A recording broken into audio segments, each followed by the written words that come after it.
say what the law is, not what it should be. For the past 25 years, the San Diego chapter has been helping to advance those principles. We're glad you could be here. I think now I'm going to have Colin McGlashan from Senator Joel Anderson's office come up. He's going to be presenting the society with a certificate of recognition for 25 years, and he's also got some certificate of recognitions for our honorees as well.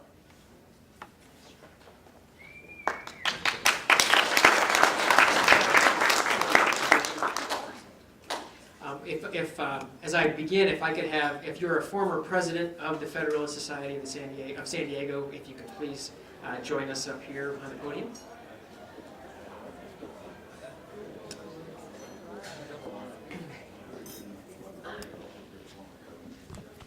So good evening. I'm Colin McGlashan, Chief of Staff for Senator Joel Anderson.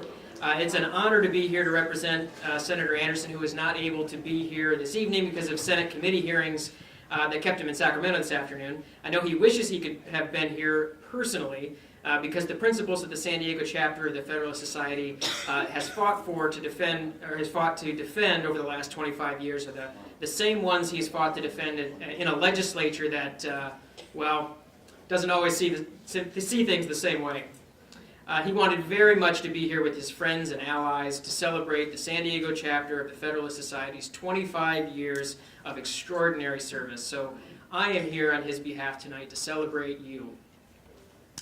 It's my privilege to recognize you for your leadership, to the former presidents that are assembled behind me, and the efforts of the entire membership of the San Diego chapter of the Federalist Society for its firm commitment over 25 years to preserving freedom and advancing the principle that it is the province and duty of the judiciary to say what the law is, not what it should be. In honor of those 25 years, John, I'd like to present a certificate of recognition to you as President of the Federalist Society of San Diego, and to thank you all for your 25 years of service. Congratulations.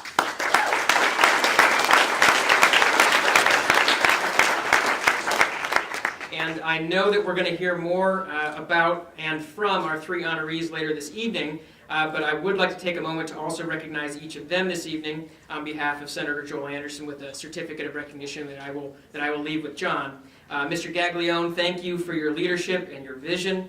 Mr. Larson, thank you for your unwavering voice in support of preserving liberty.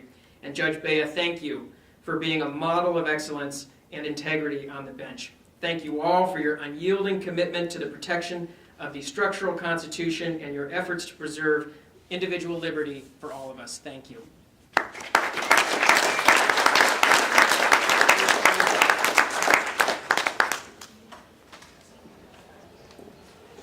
So before I get started, or continue, I'd like to let you know the schedule for the evening.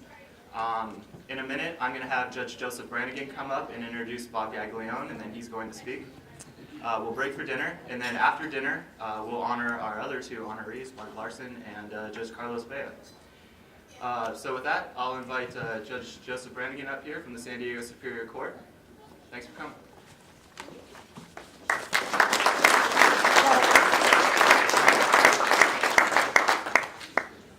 Good evening, everyone, and welcome, and thank you for coming tonight. I have the honor and pleasure of introducing my friend, Bob Gaglione. I wanted to tell you a little bit about Bob. Bob is the founder and principal of the Gaglione Law Group. He was a partner in a major firm in town, McGinnis, Fitzgerald, Reese, and Sharkey, and then went out on his own and started his own firm, and his office is right here in the building. Bob went to USC undergrad and then University of San Diego Law School. He's a member of the California District of Columbia as well as the New York bars. In 2013, Bob was recognized as one of the top lawyers in San Diego by San Diego Magazine. He served as a judge pro tem in the San Diego Superior Court. He's also a member of the American Arbitration Association, and he does arbitration as part of his practice also. He served for a 3-year term on the board of directors for the San Diego County Bar Association. He's a law professor at DeVry University. And Bob also used to host a radio show. It was called 2 shows, actually, Independent Counsel and the Primaris Law Hour. There were weekly radio shows on Saturday on contemporary legal issues, and I had the pleasure of being Bob's co-host for a number of those years. And Bob asked me to join the radio before I was on the bench, and had to keep my opinions to myself after I get on the bench. Back in the old days, I was on the radio with Bob on Saturdays, so I thank Bob for that opportunity. So that's Bob's background. On a personal level, I've known Bob for 25 years. Matches up exactly with the 25th anniversary because that's how I met Bob, through the Federalist Society. 25 years ago, about a half a dozen of us got together and formed the chapter with help from the National. And Lisa is out here tonight from National in Washington. Lisa, thank you for making the trip.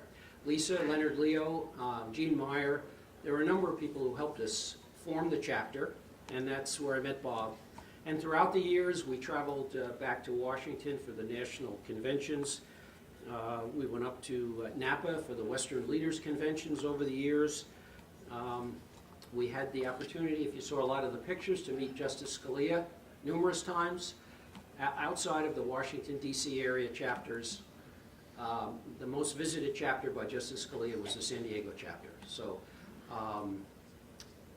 we had wonderful opportunities to meet him, and I, on a personal level, went to his constitutional law class in Colorado the last year that he gave it. I dropped my son off at the University of Colorado, and my wife and I drove up to the mountains and spent 2 days with Justice Scalia. My wife, of course, got to meet him, and regrettably, that was the last time he gave that program.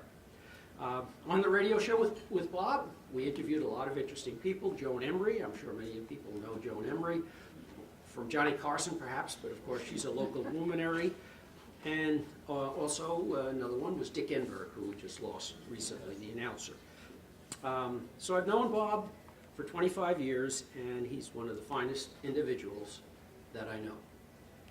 If you pick up a dictionary and you look up civility in a dictionary, Bob's picture is there. He's that kind of a guy. We all try to live by the golden rule, but Bob is a person that does it every day. And when you're with Bob, he makes you feel like you are his best friend and his only friend. That's the way he makes people feel. So when I was sworn into the bench 13 years ago, Bob spoke on my behalf. So I'm very honored to be able to give the introduction here tonight. So at this time, I'd like for you to welcome a fine lawyer and a great person. So Bob, would you please come up?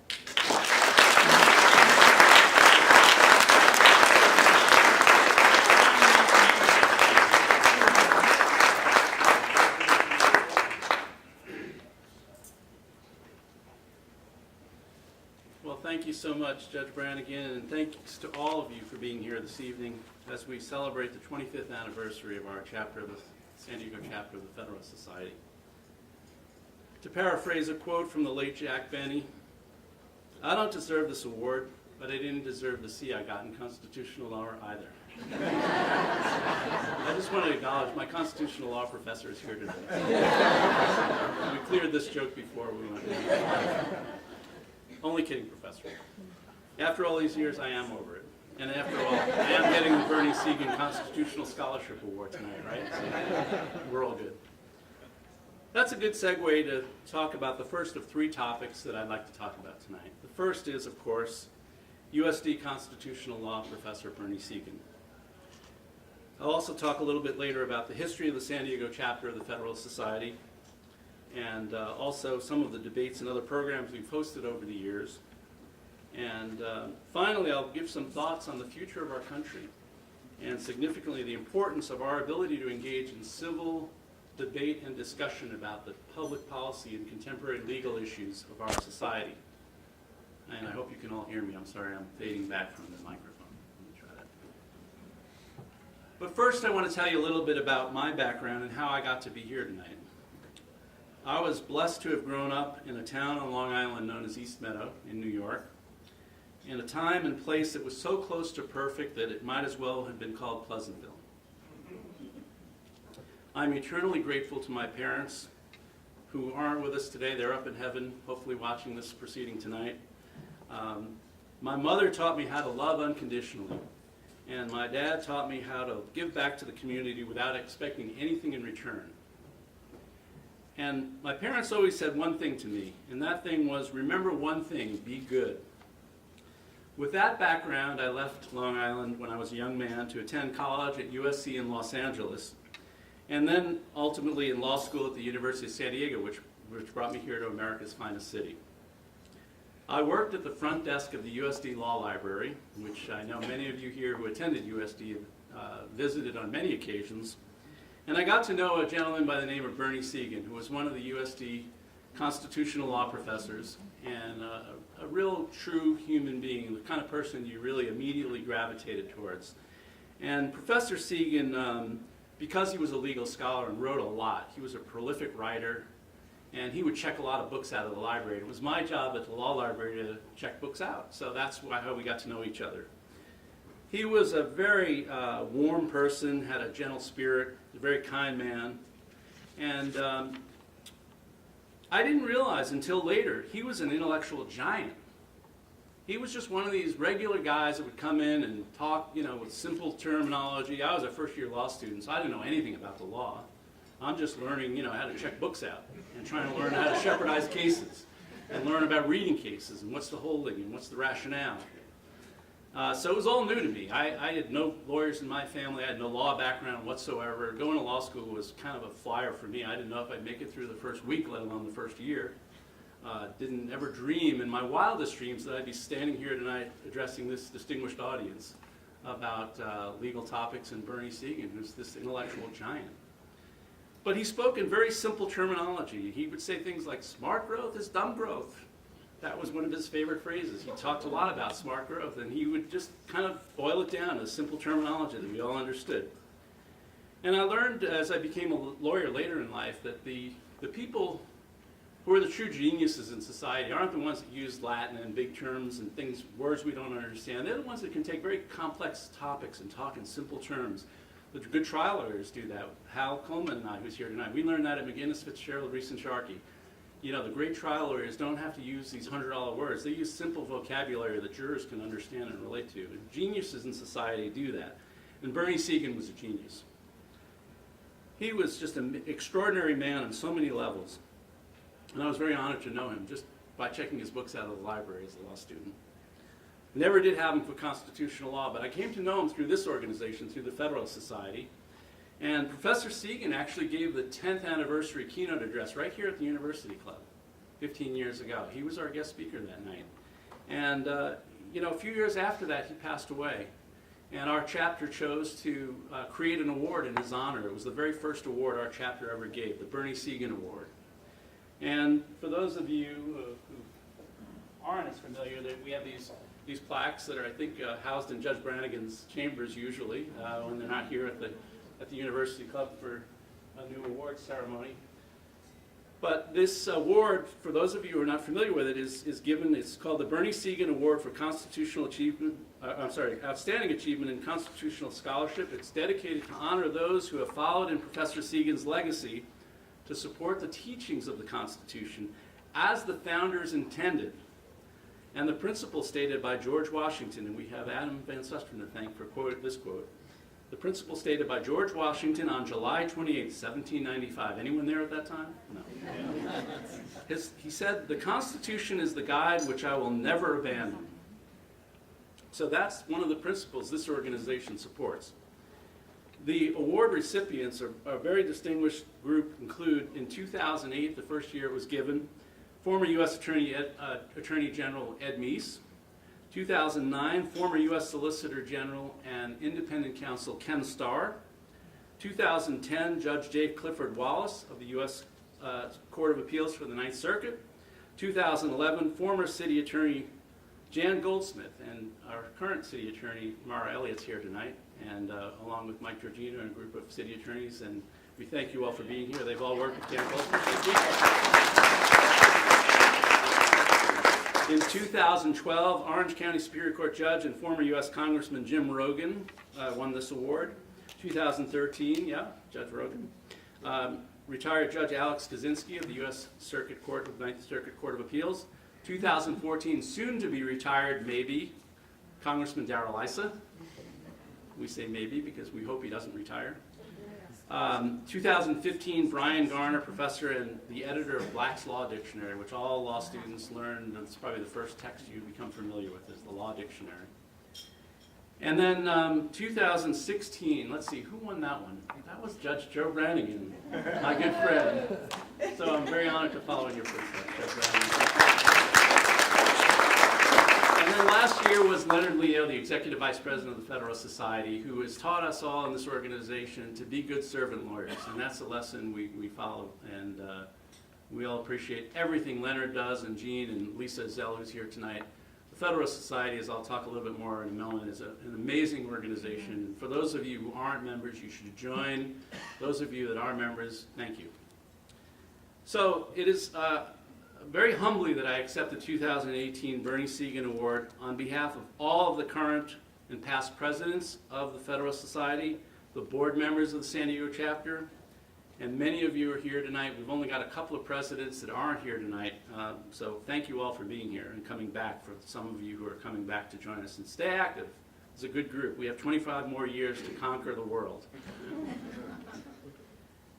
So we thank you again for helping join us in the Federalist Society in our mission to promote civil debate and discussion of the important public policy issues of the day. We also, again, urge you to do the mission of Leonard Leo, to be a force for good in the community. And now a little history of the San Diego chapter of the Federalist Society. So 25 years ago, it seems like yesterday, right, Judge Brannigan? 25 years ago, when I was only 16 years old, that's for Angela Gonzalez and the younger members here that think I'm only 41. I just tell people that regularly.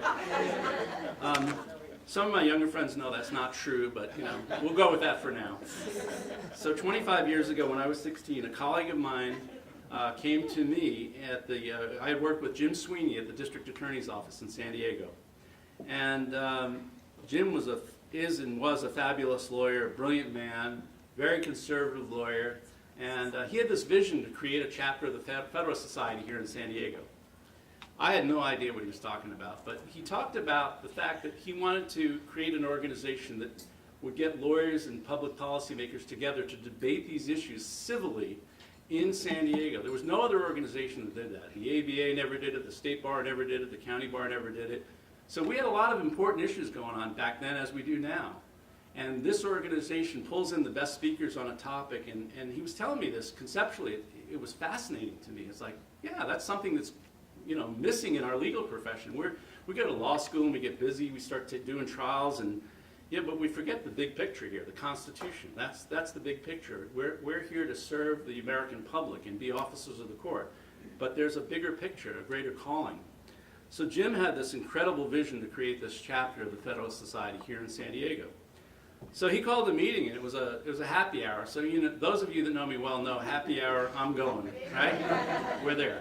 So Jim called together a meeting of people that really didn't know each other: Judge Brannigan, Judge Weinreb, Mike Ramsey. There were other people who aren't here tonight: Jill Shaw, Richard Armstrong, who was, I think, our token Democrat, who was working at the DA's office at the time. We did have one at the beginning. So we had a meeting, and the chapter got up and running. Mike Ramsey, who clerked for Justice Scalia, is a USD law professor and an active member of our chapter for many years, had clerked for Judge J. Clifford Wallace, too. So our very first program 25 years ago at the San Diego County Bar was Judge Wallace talking on the proper mission of the federal judiciary. And it was from that day that we were off and running, and here we are 25 years later. So I just want to say in a few more minutes, and then I know we'll get to dinner, this is an organization that is an amazing organization. I belong to a lot of groups, and the Federalist Society is absolutely my favorite, no questions asked. I have met so many extraordinary people. Many of you who I've met in this room tonight, I never would have met but for the Federalist Society. Then we can go on to the level of all those honorees of the Segan Award that I've gotten to know: Ken Starr, Ed Meese. These are people that you read about, you watch them, you see their careers unfold, and they're part of history. They're phenomenal people. And then we have to talk about, as you watch the slideshow unfold this evening, all the amazing speakers we've had over the years, and let me just start with Justice Scalia. To have the privilege to have met him and gotten to know him, he came to our chapter 6 times. I mean, I challenge you to find another legal organization in San Diego or in California where a U.S. Supreme Court Justice visited and spoke to that group 6 times. I mean, he was like a friend. One time he wrote me a letter and he signed it Nino, and it blew my mind. This is an icon in the legal profession, writing me, Bob Gaglione from East Meadow, New York, and signing his letter Nino. Are you kidding me? It was because of this organization. And others, you know, not just Justice Scalia, former California Supreme Court Justice Ronald George came to our chapter. You saw some photographs. We had him speak at the Yacht Club once. California Governor Pete Wilson is a regular speaker at Federalist Society events and spoke here. Former Los Angeles Mayor Richard Riordan, and the list goes on and on.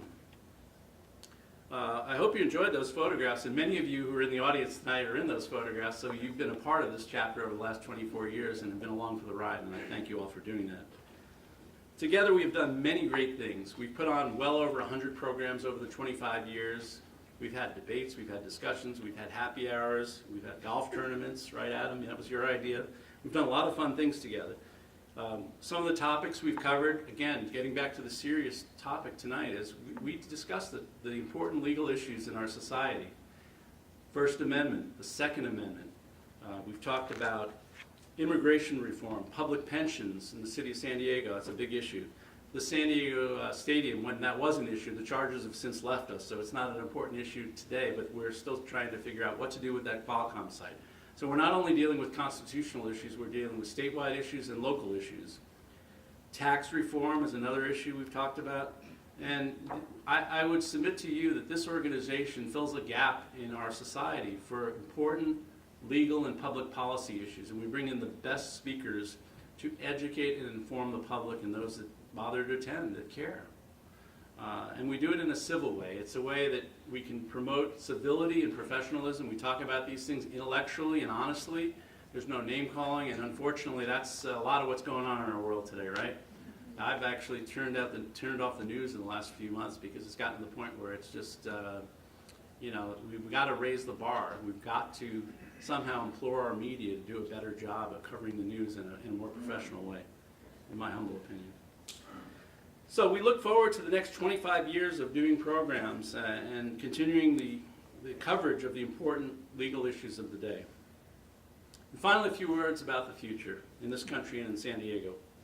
Now more than ever, in my opinion, we must continue to teach civics to students and other young people and promote civil debate and discussion of public policy issues.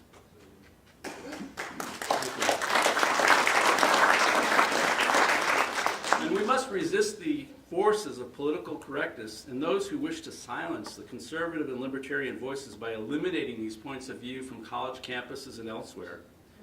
This is an important part of our democracy. We must continue to discuss openly the important legal issues of the day. We must continue to promote the teachings of the Constitution as the founders intended, and that Professor Segan taught at USD School of Law when I went there, and other professors that are here tonight did the same thing, including my constitutional law professor, who I love dearly. And also as Justice Scalia promoted in his originalist jurisprudence as a Supreme Court Justice.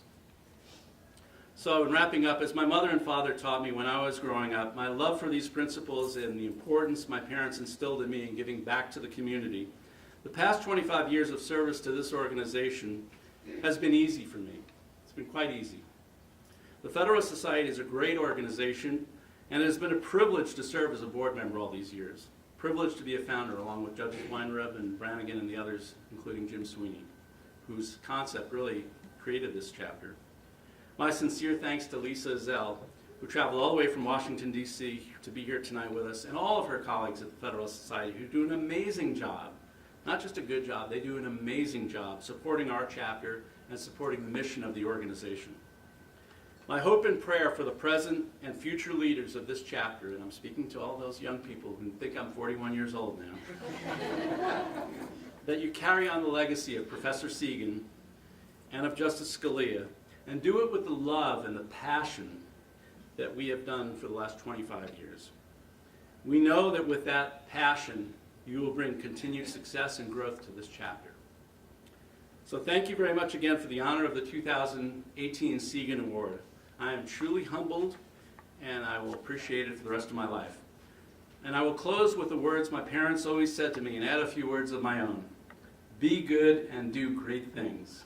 Thank you so much.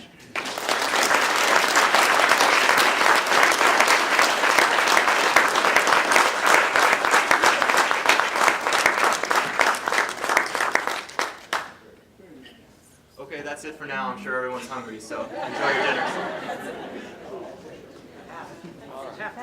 Very good. Very good.